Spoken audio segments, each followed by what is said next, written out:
Magandang umaga po mga kabayan. Sa oras na ito ay narito po ako sa loob ng aming tahanan kasi ah, hindi po ako umalis ngayon tong araw na ito at magpapahinga po ako. Kaya ang asikasuhin ko naman po ngayon ay ang aking mga alaga.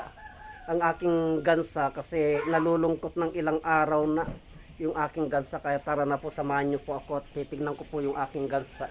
Bagong lahat mga kabayan ay huwag po sana ninyong kalimutan na mag-subscribe sa aking YouTube channel at pakipalo ang aking Facebook page, Juanito Valera 367, at paki-like at share na din po ang aking mga videos para sa ganun ay madali pong umangat ang aking channel kasi ginagamit ko po ito sa aking mga pagmimisyon mga kaubayan. Tara na po, samahan niyo po ako.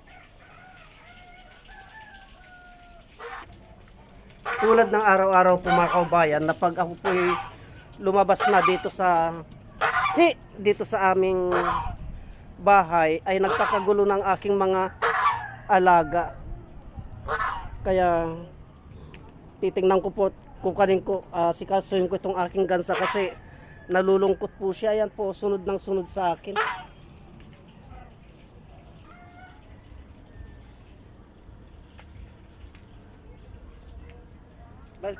Bali ito po ang aking gansa mga kaubayan, nalulungkot po siya. Halika na. kasi po mga kaubayan ay namatay po yung asawa niya. Kaya nung namatay po yung asawa ng itong alaga ko ay wala na po siyang ibang kinakausap kundi ako. Lagi na lang po siya dito sa tabi ko. Ang bigat. Lagi na lamang po siya dito sa tabi ko mga kaubayan. Kung saan man po ako pupunta ay nakasunod na lang lagi po. Iyan po. Kaya nga po pinag-iisipan ko kung saan na naman po ako kukuha ng mapapangasawa nitong makakasama nitong aking gansa. Kasi po nakakaawa, malungkot po siya. Kaya ang tanging niyang mga kasama po ay yung mga puro aso ko na yan. Yan po. Yan pong lagi niyang kasama. Oh, bakit? Oh, hello ka doon. Hello ka mo. Hello ka mo. Hi ka doon sa camera. Kaya paggabi po mga kaubayan ay nakatapat po siya doon sa aking tulugan, sa aking kwarto. At doon siya nag-iingay. Dahil hindi tulad ng dati nung kasama niya yung asawa niya ay nandun sila sa kanyang kulungan, sa kanyang bahay. Pero ngayon po, buhat nung nawala yung asawa niya, kung saan po ako pupunta ay susunod po at ipapasok ko nga pala yung gamot ng aking mga alaga mga kaubayan. Ayun po yung gamot nila. Katulad yan, pag ipasok ko po yung susunod po ito.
Yun po mga kaubayan, pinagkakaguluhan po nila yung gamot nila. Kaya hindi ko po pinapatay yun kasi yung pang pinakagamot ng mga aso ko. Kaya unti-unti ko pong ipinapasok yung dahon niya. Silipin po natin mga kaubayan.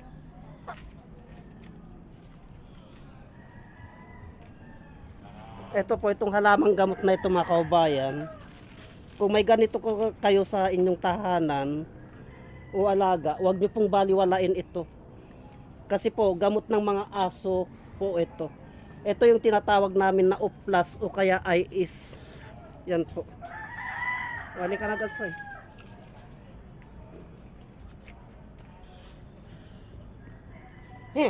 Mulis ka. Ganyan po ang aking alaga. Kung nasaan po ako mga kaubayan, sunod na lang ng sunod sa akin to. Kaya nalulungkot po siya. Sa akin lang naman po siya sumasama. Mga kaubayan, hindi nyo mapasunod. Hindi nyo mapasunod sa ibang tao kasi tutukain niya po. Tutukain niya. Sa akin lang po sumusunod ito. Kahit saan ako pumunta, saan ako umikot, basta't nandito ako, sunod lang po siya ng sunod.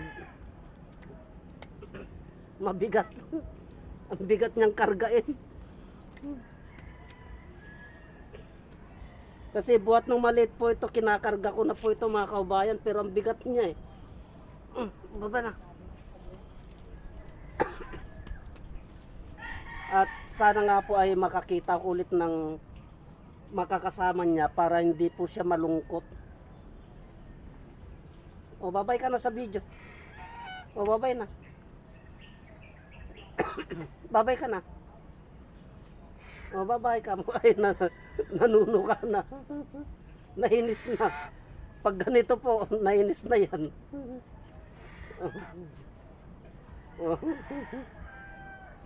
O babay ka na. Oh, kaya hanggang dito na lamang po ang videos na ito mga kaubayan at papaliguan ko po ito. Hanggang dito na lamang po ang videos na ito at marami pong salamat.